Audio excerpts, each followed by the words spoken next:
Me. Here is Ryan. Hey, everybody. Thanks for joining this morning.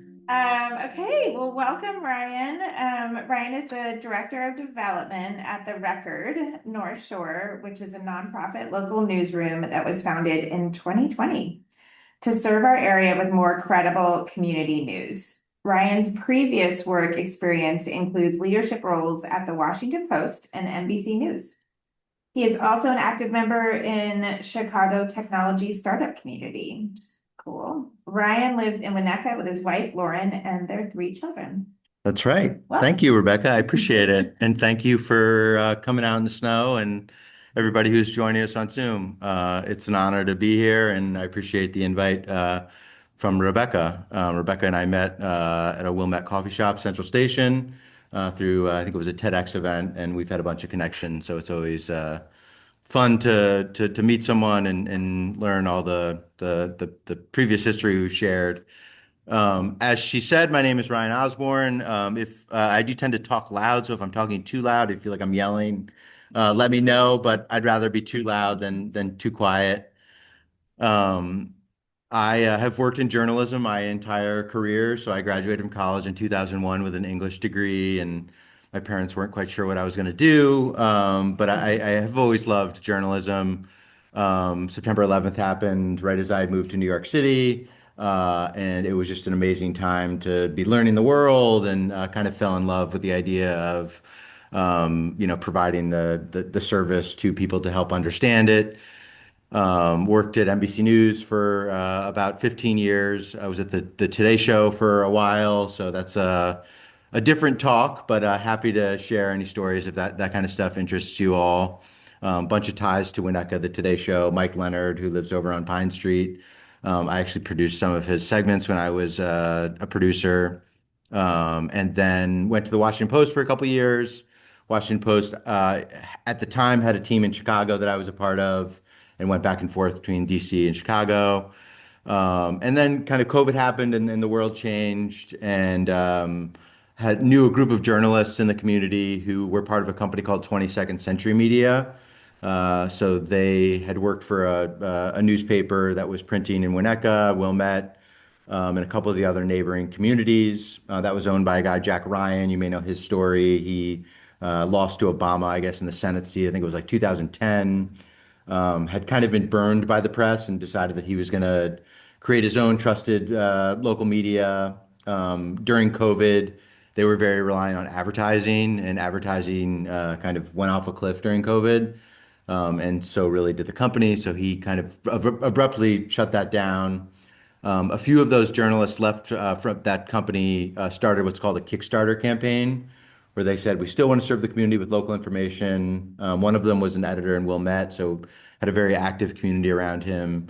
So they started a Kickstarter campaign. Their goal was to raise $60,000 to kind of cover the communities during COVID. And they did that successfully.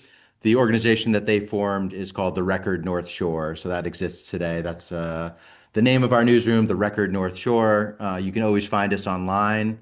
I'll send out some links afterwards, so don't worry about writing any of these down. But the recordnorthshore.org is the place where most of our journalism lives. Some people waiting in the waiting room. Okay. Sorry. Keep talking. Yep. And we publish about 2 to 3 stories a day across several of the communities. We started in the New Trier Township when the Highland Park shooting happened in 2020. We extended the coverage area to Highland Park. We increasingly heard from Highland Park residents who said that you can't cover Highland Park without covering Highwood. So we now cover Highwood. And we just got $100,000 from what's called the Google News Initiative to send a reporter into Skokie. So we started covering Skokie in October. Yeah, so Google, has all but killed local news across the world, but now some of the brightest minds in Silicon Valley are starting to realize, hey, we need trusted local information. So they are, I don't know whether it's out of sympathy for us or out of, listening to what people say they need, but they've decided to invest in different efforts like ours. So we won this grant last year and have slowly but surely built a good relationship with them, and they're a big fan of what we're doing, which is kind of cool to have a big company like Google notice this small thing that we're doing in the Chicago suburbs. Um, Nonprofit journalism is somewhat of a new way of thinking about local information and journalism. Uh, it's really less than, I'd say, 10 to 15 years old. Chicago has actually been one of the more innovative places in around this kind of thinking. There's an organization called Block Club Chicago, which covers downtown. There's sort of a national darling. Everyone loves Block Club. We were founded in many ways. One of the founders from Block Club is from Evanston. We reached out to them and kind of tried to learn their model, and we said, "Hey, we love the suburbs. We think we can do this very similar." I'll talk about kind of what we do in the community and the coverage we do, which I think is important for you all to understand. But I just wanted to touch on the nonprofit piece first. So we are a 501(c)(3). We believe that local good, trusted information is a public good. So we view kind of what we do as closer to a volunteer fire department than it is to, maybe the way you've thought about like the Chicago Tribune in the past. We really believe that all information should be accessible and equitable to the many needs of a community. So all of the journalism we produce is quote unquote free. It's on the internet. You can read it. You don't have to put in a password. Anybody in the community who needs this information can get it. Our business model is that we do, because we are a 501(c)(3), we write grant proposals. That was one of the Google News initiatives. We do ask the people who are able to become members. That's about $60 a year to support what we're doing. The magic number that we try to hit in each community that we're covering to fund one reporter is $60,000. So that's kind of the magic number that we're trying to hit.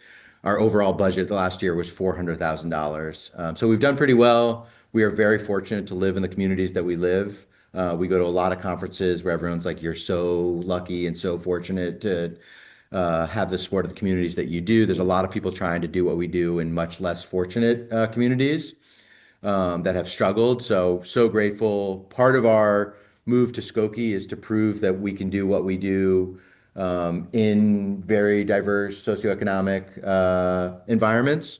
So that'll be an interesting experiment to watch over the next year or two.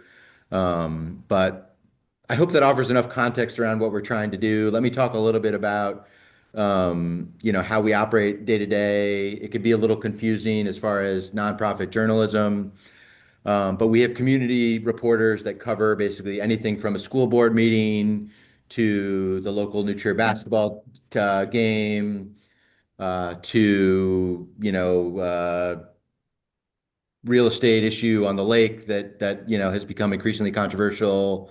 We've had reporters on all of those issues, covering them in depth. So what we do is we really go into the meetings. We try to live in the communities that we cover. So we're always trying to understand these issues in ways that people who maybe are coming in and parachuting in and trying to cover them in a way that they can't quite grasp. The three principles that we always try to live by are being credible. So everything we do, we want to be able to have people trust us. And I'm a big believer in that trust is earned over time. It's not something you can just kind of say, "Hey, trust us." So everything we do, we try to be credible about. We try to show courage and that we want to try to expose the truth in the communities we live and not be beholden to, any particular, perspective or, maybe financial donors. We have kind of rigid rules around that kind of stuff, which I'm happy to talk more about. And then the last is community first. Everything we do, we really want to serve the community with enriching information that's hopefully going to make the community more civically engaged and kind of have a better understanding of the places we live. So we make a lot of tough decisions around what community first means. There was a tragic accident in Winnetka over by the country club over there by Faith Hope. Very sad story. And it was one of these stories where, we could sense the community was seeking more information. No one was really talking. Our reporter, Joe Coughlin, pushed very hard to get the police report from the sheriff and wrote kind of a very extensive piece on what he felt, what he learned about what happened. And it was a really good example, I thought, of like how you handle something very sensitively in a way that helps people understand a tough issue, And we had a lot of people reach out to us afterwards and say, wow, that was a really powerful piece of journalism in that you weren't quite telling me how to think, but now I can understand this in a way that I didn't before. So that's a good example of the type of stuff we try to do. I mentioned New Chair Basketball before. We believe that sports are a big connector in the communities that we live. It's amazing if you go to a football game on a Friday night to see the community come together. We also have covered, Loyola pretty extensively. As we get into other communities, actually covering the sports is a real challenge because there's just so many different school districts and every family loves a different sport and your son plays water polo and why doesn't the record cover water polo? And we don't cover hockey yet, which is a big thing in our communities. But we are big believers in the power of local sports and how they connect our communities and particularly empower young people. Couple other initiatives we do. We do a youth and journalism workshop every summer. So we try to educate people about what it means to be a news consumer in today's world. I've been in the news for 20 years now. Sometimes I look at stuff online and I still don't know what to believe. So we're big believers in that, you need to train people and to kind of finding the right sources, how to take something maybe they found on Instagram and look at it critically. And so we do a youth and journalism workshop in the summer, which is fun. We do events throughout the year. I'm a part of a team at Central Station on Tuesday night, part of a TEDx initiative.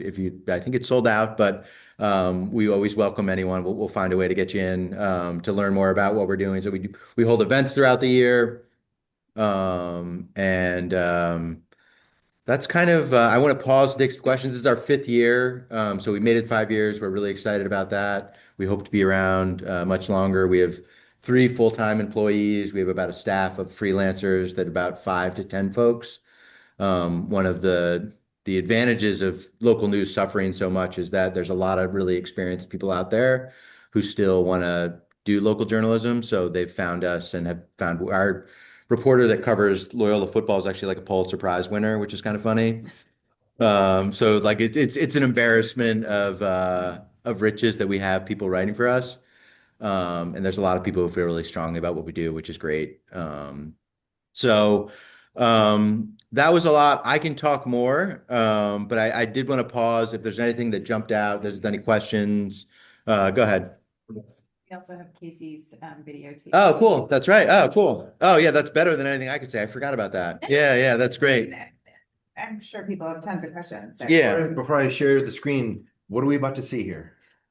So Ryan and I met actually at a TEDx event, but I am on the TEDx leadership team and I'm a speaker coach and I've been involved. There are, just to give you like a little bit on TEDx in our area. So TEDx is a sponsored TED.com event. There are 3 licenses in the Chicago area and TEDx Chicago, TEDx Wilmette, and TEDx Naperville. And we have 6 speakers a year.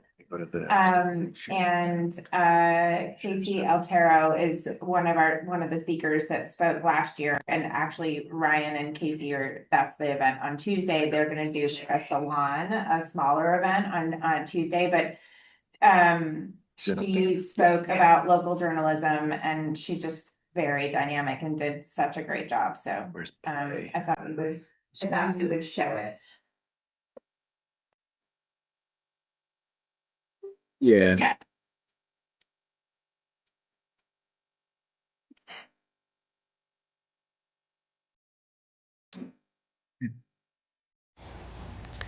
Do you remember when the news felt real?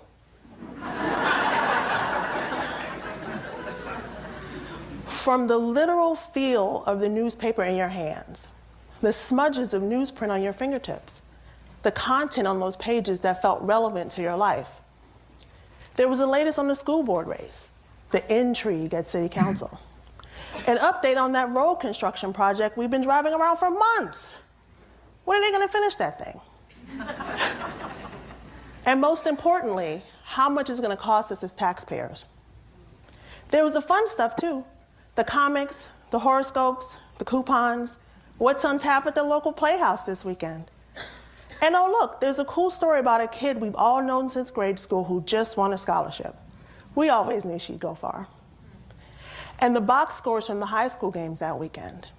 Back then, we were all rooting for the same team. Local news was the fabric of our community. But over time, that fabric began to fray, causing cracks that allowed our connectivity, our humanity, to slip right through. Well, I wanted back that feeling of community, and I believe that we can get it back by opting back into local news.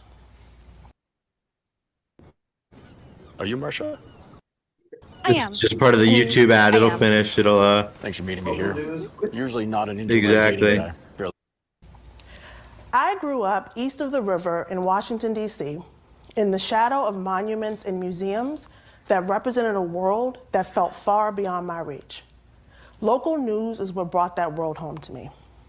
It's how I learned to read, how I became a spelling bee champ. That's good.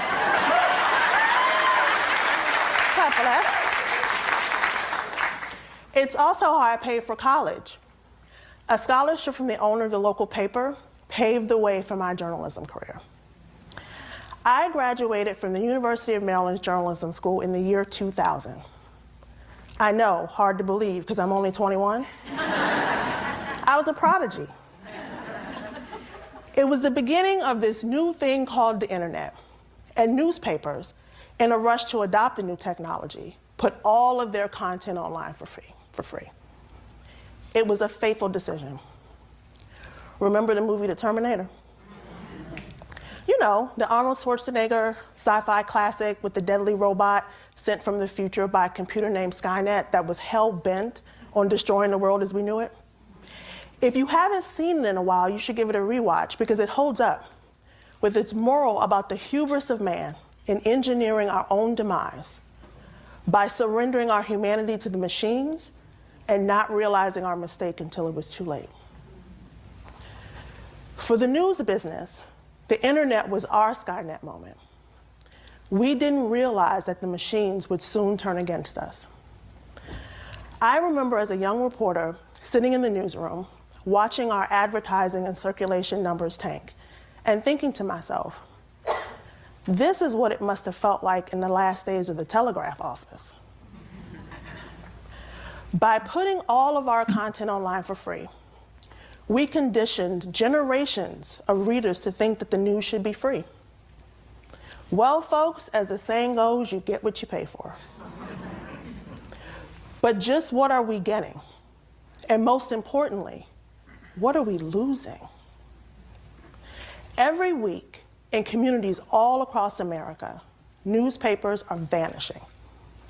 They're disappearing at a rate of more than 2 newspapers per week, according to the Medill Local News Initiative. That's 3,200 newspapers gone in the last 20 years. According to Rebuild Local News, more than 1,000 US counties, 1 in 3, don't have even one full-time journalist covering their community. Here's what that math means for our society. No local news equals a lack of vital information about what's going on in our communities. We turn to national news or social media, which focuses on our divisions.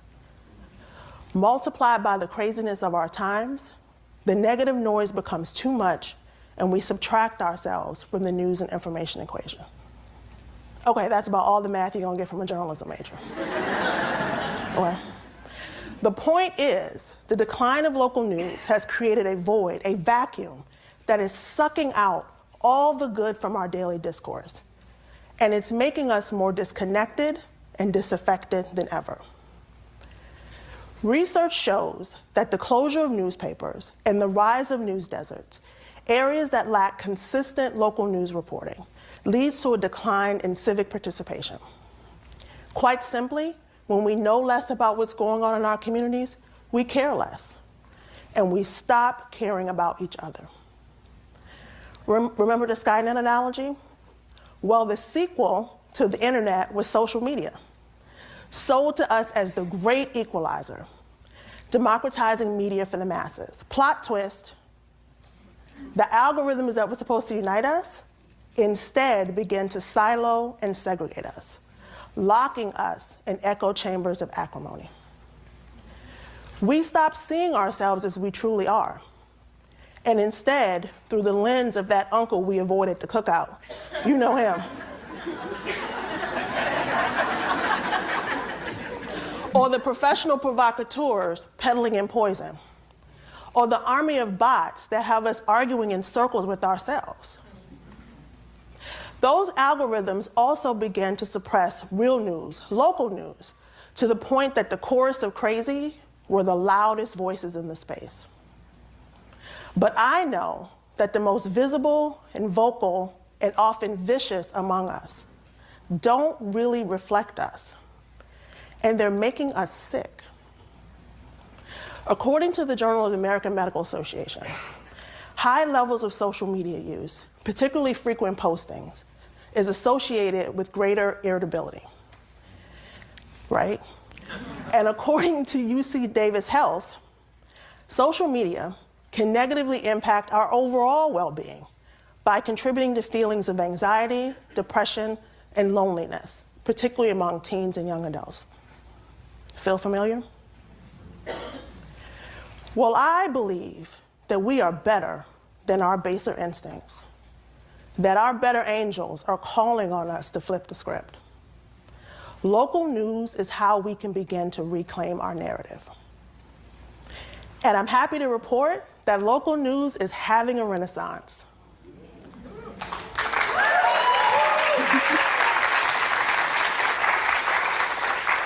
It's a reboot, actually, aiming to be better than the original. All across the country, local news outlets are sprouting, powered by news entrepreneurs. These outlets are working in the greatest traditions of journalism to keep communities informed and connected, telling stories about real people for real people. And they're making an impact. One great example is Block Club Chicago, a nonprofit news outlet that launched through a crowdfunding campaign that has become a national model for local news. Block Club ran the story of renowned Chicago choreographer Randy Duncan, who long suffered from chronic kidney disease and was in need of a transplant. An Oak Park woman, Renata Davis, read Randy's story, and after learning she was a match, donated her kidney so he could dance again.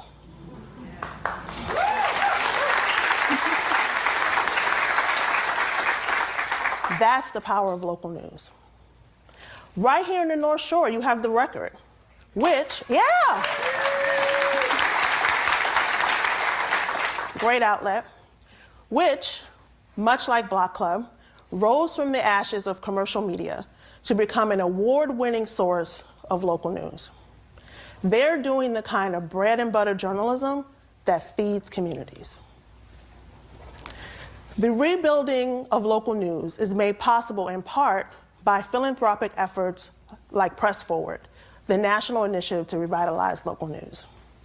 I'm a proud member of the steering committee for Press Forward Chicago, the local chapter that is working to build a broad coalition of supporters to invest in local news right here at home. Imagine if you could clean your retainer at the touch of a button. Our team of top product engineers knew there had to be a more effective and convenient way to deep clean oral.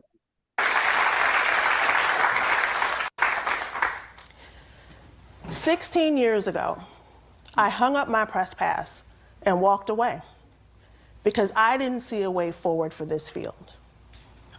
I stand here today, full circle, as deeply invested in local news as I have ever been. But I need your help.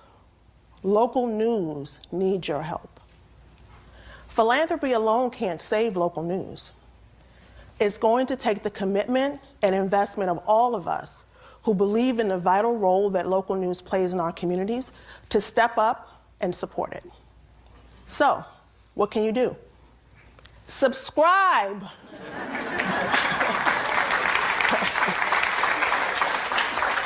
Fact gathering isn't free.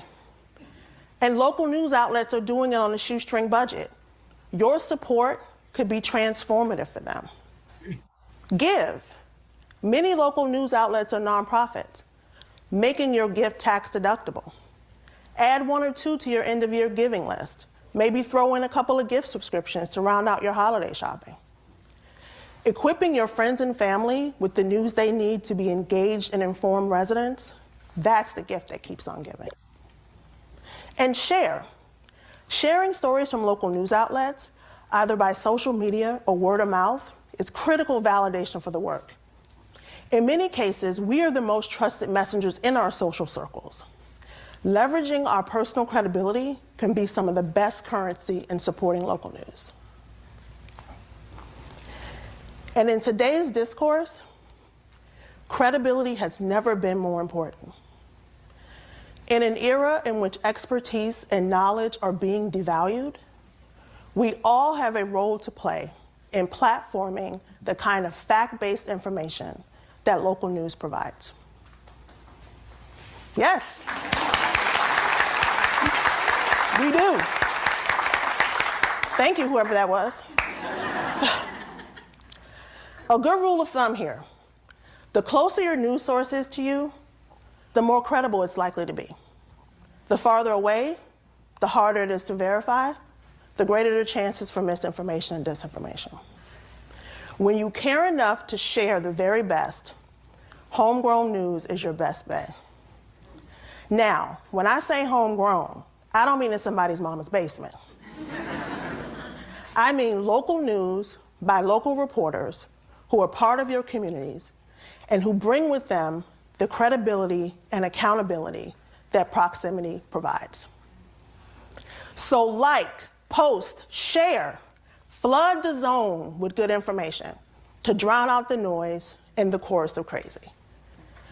Local news is how we can begin to reknit our community ties and rebuild a new public square forged by what unites us rather than what divides us.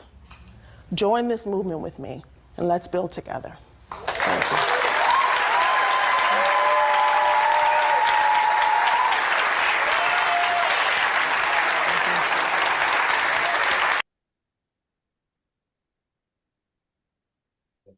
She says it better than I could ever say it. Every time I watch that, I just say, I need to just play that video. Yeah. Did you coach her? Yeah, she did great. She and I, There we go. What was she gonna talk to us about? Sex, I think. That's for next week. Yeah. Oh, we have your bio here. Yeah, there I am. Yeah, There you that's a are. Big picture. I don't know. I'm sure Rebecca covered all this. Yeah. And I can, yeah, 'cause if we leave this up, actually, this is a good example of some of the coverage we've done and just to kind of show people around our website. Yeah. Let's see. Are we still screen sharing this? No, I don't think I did. Good morning. Hey, Verna. Um, Talking about local journalism with Ryan. any questions coming out of that talk? Yep. We have a church member, he's a neighbor, he just lives right there. Okay. I have forgotten his name. Okay. He's running for senator. I never read. Patrick Hanley. Yeah, state senator. right? Yeah. Patrick Hanley. Now, we all know him. Yep. He's been there, and his mind, his ideas, Yep. his energy. So one of our church members said to me, Patrick doesn't have a chance. It's this, and the money and so on. Yeah. And I think, well, she's right. I haven't heard a word about him. Yeah. Well, that race is getting drowned out too, because the bigger one is the Illinois 9, where there's 13 people running. It's very confusing. But he's up against this Rachel Rutenberg, who is a Evanston, I believe. Yeah. Evanston, I believe, and has like worked a lot in Democratic politics. They had a big day yesterday. There was like a forum where I didn't see the results because they came in late last night, but it was who they're going to get endorsed by. Go ahead. It's a good man. Yep. It's getting no publicity locally. Yep. Or number two is, I don't read the news anymore, I'm sick of it. So I don't know how you get to the truth in that, but I'm frustrated. I remember once reading something, he was appealing for money in my email, which I forgot about. Yep. One email I got. Yeah. So I envision, local news playing a part in that. Mm-hmm. Sure, other than just hearing directly from the candidates' fundraising campaigns and what they want us to hear. Yeah. How about Yeah. get them together for a debate? Yeah. His events, or does he not have money to have a bit? So we covered his announce. So here he is. This is the day that he announced. I think we were the only reporter who covered this event, and he came out of the gates with a Chakowski endorsement. He's not running for her seat. He's running for the state seat. The states. Right. Yeah. Um, Laura Fine is looking for the Chakowski seat. exactly. And the top four for the Chakowski seat are, I think, Biss, Fine. There's an outsider, Katz Abizageda. And then I'm forgetting there's Phil Andrew from Wilmette is also near. So yeah. So we work hard at covering someone like Patrick. Part of the reality that we're up against is that you can't always make people care. You can do your best and you can, be on the ground and cover something. And local politics is a hard thing for people to, at least, of younger generations to understand the impact on their lives. They get so caught up in the national race. Part of our philosophy. But I guess I really care. I really Yeah. love Yeah, that's awesome. it. Yeah, that's awesome. He's, I don't want to speak out of, he's just getting started, I feel like, and he knows, he's doing the hard work to build in getting name recognition in these races is really hard, and you do end up running against, I don't think the race he's in has a ton of money. I think, AIPAC, the Israel, AIPAC, yeah, they came out and I do believe gave Rutenberg, his competitor, a bunch of money. But I don't think there's a ton of outside money in that race. But yeah, that's a big part of what we're doing. One of the most popular things we do every year is, or every election cycle is our election guide. So, yeah, this is something I think this is probably like what we're known for if you know us. We talk to all the local candidates, and, we do interviews with each. This was the Wilmette Village seat, that we did interviews for each one of these. You can listen to, what they have to say, their views on different things. And we do not endorse, so we're nonpartisan. And I don't think we'll ever endorse. I don't think, but, it is something that traditionally local news has done. Maybe that's the way it should be. Yeah. Because we have neighbors and, we might have friends who are running for the same seat. Yeah. Yeah. And, One of the pieces of research that I've seen around particularly some of the national outlets is that people have confused the newsroom with the editorial page. So it's very, if you ask somebody like, okay, the Washington Post, the New York Times, which way do you think they lean? Oh, well, I go to their opinion page and they seem to be endorsing all these Democratic candidates. They got to be a bunch of liberals or, however you'd want to, but if you read the front page, it's like reporting and, it's everyone's human, everyone has their own biases at times, but it's real reporting. So we're trying to avoid that trap of kind of confusing the opinion stuff with the reporting. Yeah, it's a good question. I appreciate your perspective. Thank you for sharing that. Just two quick things. Yep. I met Patrick Henley, but I volunteer at the community house rummage sale in the art department. Yep. And we had two wonderful pictures of Abraham Lincoln. Cool. One sold right away, and then the nicer one didn't. And this young man and his wife and mother-in-law came in. And right away, he wanted it. They're only too happy to sell it to him. And then in passing, as we were, because he was finishing, he introduced himself and said, I'm gonna go across the street and have it framed and put it behind my desk in my office. Cool. He said, oh, I'm Lily Barks. Yeah, I'm running for the, so I love that he supported the community, because, you know, every dollar raised goes No to doubt. nonprofits in the Chicago area. And that he took this wonderful drawing of Abraham Lincoln and got it framed at the local frame store. That's a great story. So. He never told you that. I'm thrilled to meet him. And then number two, and so you have this wonderful set of workshops for teens in the summer. Yeah. How to differentiate news. Do you ever broaden it for older people that aren't teens anymore? We would love to. We did a partnership with the North Shore Senior Center where we did it was a good size, and we would love to do more of those. They are like work intensive, and they do take a ton of, but we would love to do. I think you're exactly, because I actually think that even just navigating around a website for most people is still overwhelming, and that's why I like to show the website as much as I can of, you know, if there's a town you're interested in, you can come over here.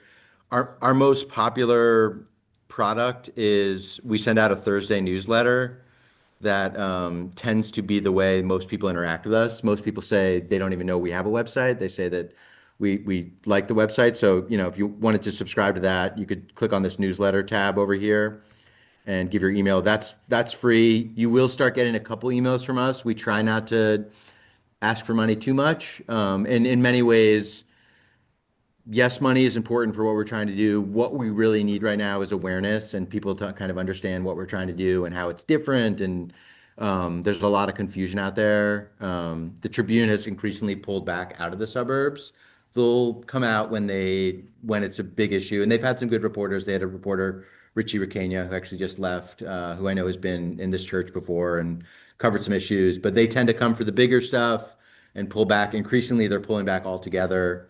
So we think we occupy a pretty unique place, and that the stories we're covering, no one else seems to be covering. But again, getting people to care about them is a hard thing. People aren't covering. I was thinking of New Trier, there's a Yeah. lot of news comes out of those. Yep. things. Yeah, no doubt. My grandson had a morning reading. Ah, cool. It's a news show. Cool. It's Joe, and they'd say, hey, Joe, what'd you do today? Nothing. Yeah. And everybody thought he was hilarious because he was so negative. Funny. This was his own show, Yeah. and I found it absolutely hilarious. Yeah. But he also had other stuff, like, whatever you call those big things in medieval time when they'd hoist and wreck a castle with a big rock. Yeah. Catapult. He had a cat, and you could have covered this. Oh my goodness. We do cover a lot of New Trier stuff. Yeah. Yeah. Big barrel. That's the Skokie playfields. We just did a story. I just don't know. I think they're so ingenious. What would their opinions be on actual news? Yeah. What I find when I talk to young people, and I like to think of myself, maybe, I don't know, I'm old now, I guess too, but if you find the right topic with a young person, they'll go deeper than you'd ever want to know. So like they'll listen to a 2-hour podcast on camera gear, or, you know, read the academic paper on, you know, I don't know, processed food and why, you know, so I find if you present the right topics in a way that goes deeper than you can find anywhere else, I find that most people, young people, will engage. Getting the right topic is very often hard, you know, and they're so used to scanning the social media feeds, looking at an Instagram feed, that how you kind of marry the two, it's hard. I'm optimistic. I have to be. I'm hopeful, and that I think that the information ecosystem has become such garbage that I do think people are starting to come around to, hey, and I actually compare it to food a lot. I do think that, like, I call it the McDonald'sization of information, that like it all became such fast food that everyone looked around and said, if I eat 10 Big Macs a day, I'm going to feel like crap, and I need a little bit of broccoli. So yeah. I am optimistic, but whether young people will pay for it is another question. Getting people to open up their wallet is a whole other thing. So you had a question, or were you raising your hand? Yeah. Very difficult because I tried to do a write-in candidate. Mhm. So what you gonna do? Who's gonna help you? You gotta have a committee. Yeah, no doubt. Yeah. Yeah, a certain amount of signatures. Yeah. Oh. Get some people to support me, sponsor me. Yep. Yeah, so maybe someone here can be a write-in candidate and someone can sponsor them. Let's, more information citizens should have. Great point. I mean, all this data that's flying around our heads all the time, we're certainly, I guess, overfed, but way undernourished. As far as eating McDonald's all the time, but never any broccoli. Yeah. Thank you. I mean, maybe this is also like civics 101 for people who, when they read something, are they supposed to believe it? Is it just someone's opinion, or there's an editor actually fact checking everything before you read it? Yep. There's a huge difference. And I'm sorry, since we're screen sharing, folks at home, we can't see if you're raising your hand. Oh, yeah. But please just speak up, everyone at home. We want. Yeah, we'll pause for anybody on Zoom want to speak up? It's very difficult to hear the people in the room speak. Oh, interesting. Oh, really? I'm sorry. Could you hear me or?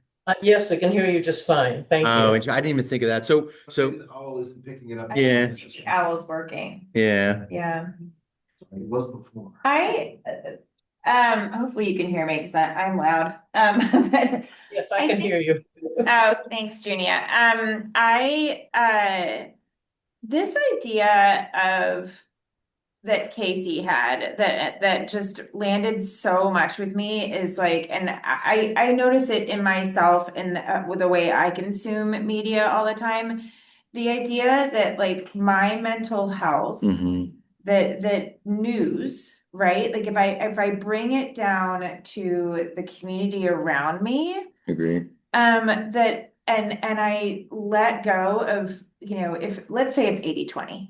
Let's say 20% of my news is local. I'm not sure if it's even that. And then the way I consume news is mostly through the New York Times, the Atlantic, and then in my feed, it's at me all the time, right? I mean, that algorithm is so dangerous. It is. And it is, and I think she really nailed down like, what if, and you can change your algorithm all the time, right?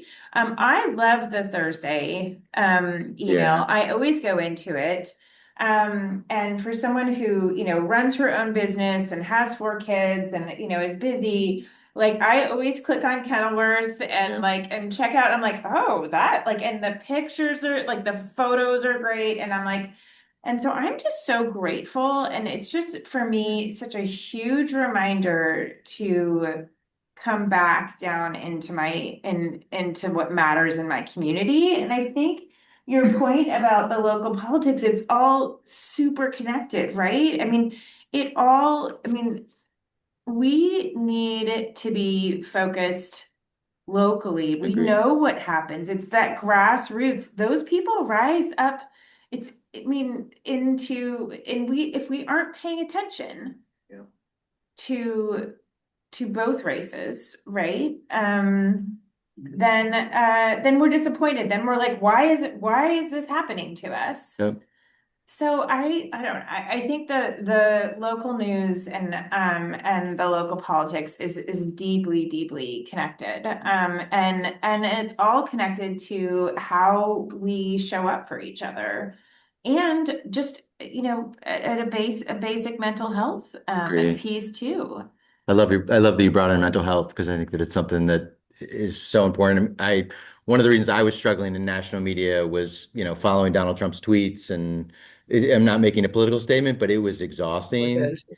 And I realized that it wasn't necessarily even really impacting the community of which I lived. And, it has increasingly over the last couple of months, we've seen some things, but the mental health piece, I think is keeping an eye on the information you're taking in is just such a powerful way of kind of the energy that you're going to put out into the world. I think there might be a very interesting discussion on this topic this Wednesday at 1 o'clock or 2 o'clock. The church has put out the idea of a book club, and the book this month will called Hope for Cynics. And it's by a sociologist, what is it, Jamil Zamel? Interesting.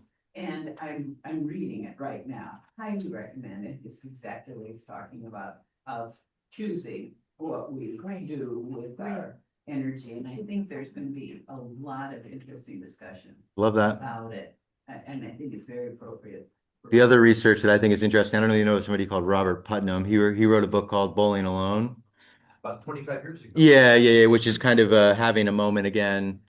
But it's this idea of what really has fallen apart in American society is the third place, the place like your faith community, your Rotary Club, and I think local news is very connected to a lot of that stuff because if you don't know that stuff is happening, you're not gonna be able to be involved with it. And so I think that research is very, very important. And I do think as people become increasingly isolated, that's when bad things happen. Just local community organizing, just getting together on a human level with your bowling team, with your church. Agree. Which these days, gradually, I guess since World War II, the thesis was, and it's the fact, we're just too busy to get involved. Right. To know our neighbors at all, because there's work and family and all this stuff, and And Putnam is amazing. Yeah. changing our assumptions of what other people think, how other people see us. It could be, I was just reading the part where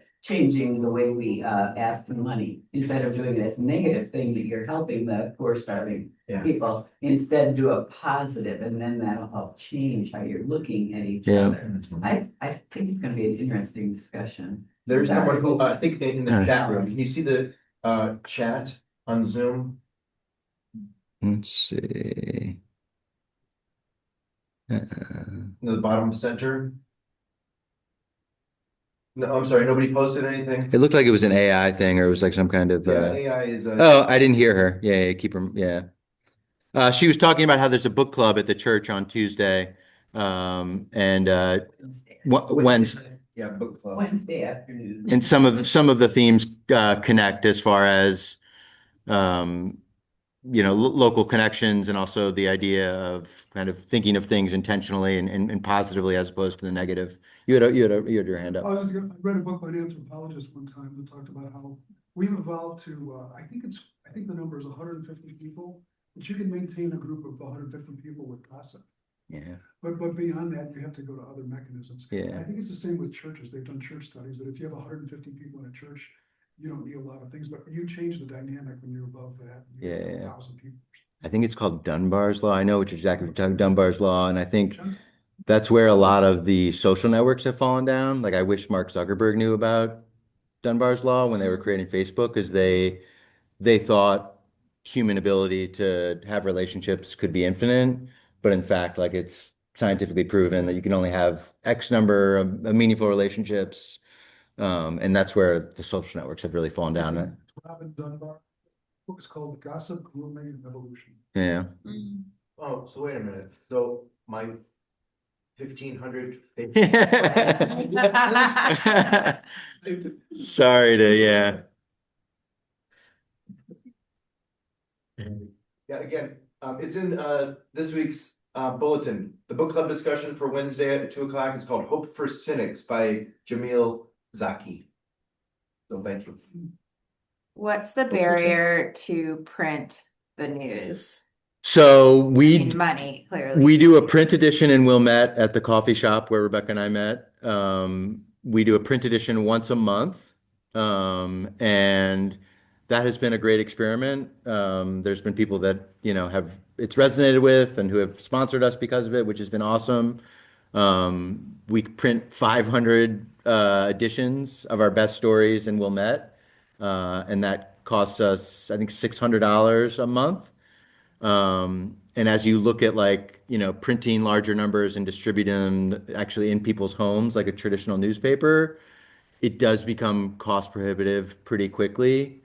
And it's be easy for someone like me to get romantic about the past and think that that's like, something we'd like to pursue. I do think there is something to be said about, the larger trends of people are buying vinyl albums again. And there is this kind of like return around some kind of very specific pieces of physical media. I think like coffee shops are an interesting place to explore. Like, do people want to touch maybe a newspaper as they're getting their coffee? And, um, we have a hard time talking about who we are because we say we're kind of like a digital newspaper, and people are like, oh, well, you don't deliver it to your house, so we're not, you're not a newspaper, but it's something we've explored. Every now and then we get someone who asks us if we'd ever, try to do some kind of meaningfully print again. I don't think we would just because it's expensive.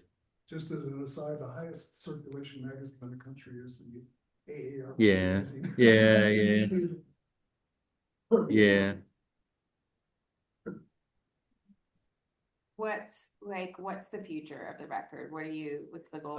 It's a good question. We've run into this question recently because the traditional business philosophy is like you're either growing or you're dying, so like what is the end goal? How many communities do we want to get to that we could, do what we're doing well? I think it's interesting to like how you define the North Shore. So we were defined as the record North Shore. We would love to be in as many communities across the North Shore as we could. There's still several left, depending on kind of how you define the North Shore. Evanston's pretty well covered. Evanston has the Evanston Roundtable. The Trib still comes to the Evanston. They have something called Evanston Now. There's some communities like a Northbrook, kind of like a Glenview, maybe that could be interesting. Deerfield, we've talked about. But yeah, it's a good question. We want to make sure that we're not diluting what we're doing, and which is a mistake a lot of local newspapers have made. Like we're very rigid about saying who we cover and who we don't. And a lot of people will pitch us and they'll say, oh, I have a great story in Northbrook. And we'll say, we don't cover Northbrook yet. And that's hard for people to get their head around because like the Chicago Tribune is basically like, oh, we cover everywhere. Where if it's a story, we'll be there. We don't do that. We're very defined by the communities that we've committed to. That's why us going to Skokie in October is such a big deal. But it's a good question. I would love to be the national model to prove out if you start in a community that's able to support what we're trying to do and take it to a lesser privileged community, could you make that work? I would love to be the model of that. I mean, so how fluid a concept is that word local? How local do you want to stay? Yeah. And I'm sorry, JS, would you like to join the conversation? Oh, you're muted, JS, if you're trying to. No, I don't think she is. Oh, part of me, it goes back to the memory of how the word news got developed itself. Yeah. News is an acronym for the directionals, northeast, south, and west. Interesting.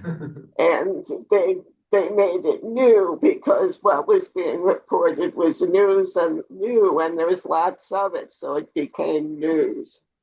Interesting. But, who knows what it was called before then.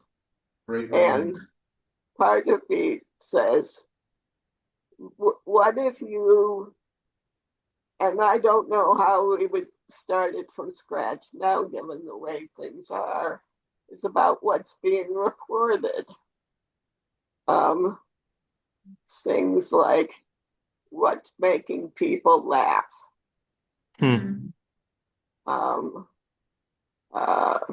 What's the latest thing, and whether people can contribute things to a depository somewhere.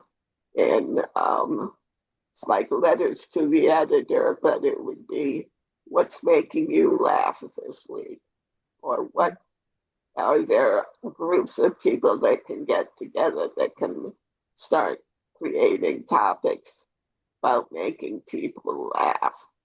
I love that. That's great. Another way that. And it can be very non-political. So, for example, there's a song in the Christian calendar for Noel, Noel, Noel, Noel, born is the King of Israel. But what if you change that to no L, as in the letter L? And what happens when you speak or sing songs that don't have L's in them?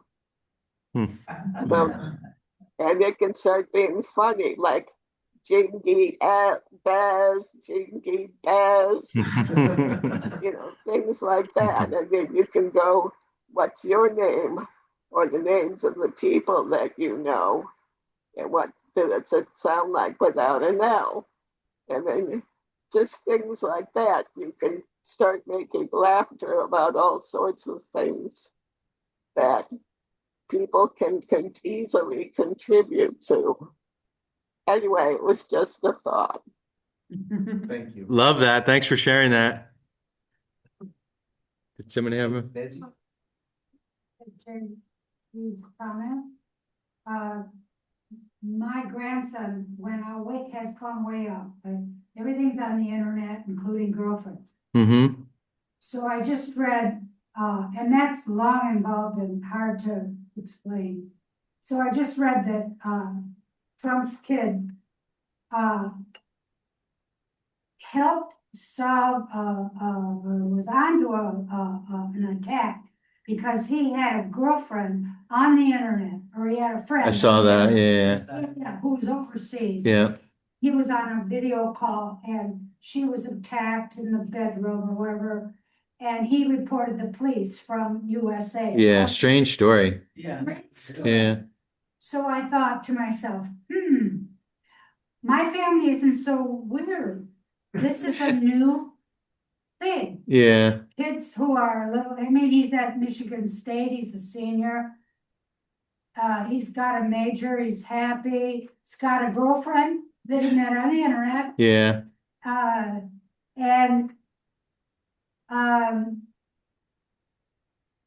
it's normal. Yeah, no doubt. I got this idea of, hey, this is the new normal. Yeah. And some of that connection is, yeah. Yeah. So my son Declan is one of the editors of the Nurture newspaper and the head of all the photography for the athletic department. And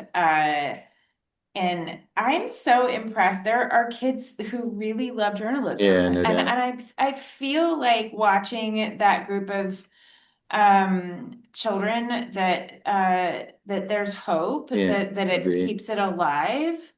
And I'm watching him. I mean, I've been to a lot of journalism schools all over the country with him, colleges, and they're alive. Like, Yeah. so Yeah. that's And there's new models. There's what we're trying to do with the record. There's things like Substack. I don't know any, so there's these new, and whenever I meet a young person who's interested in journalism, I was like, if you have any idea that you could take a shot at while you're, just getting started, do it. I have a friend who started a blog. It's called TV Newser. He ended up writing for the New York Times, and now he's on CNN. And like you watch these stories of, the progression of different journalists.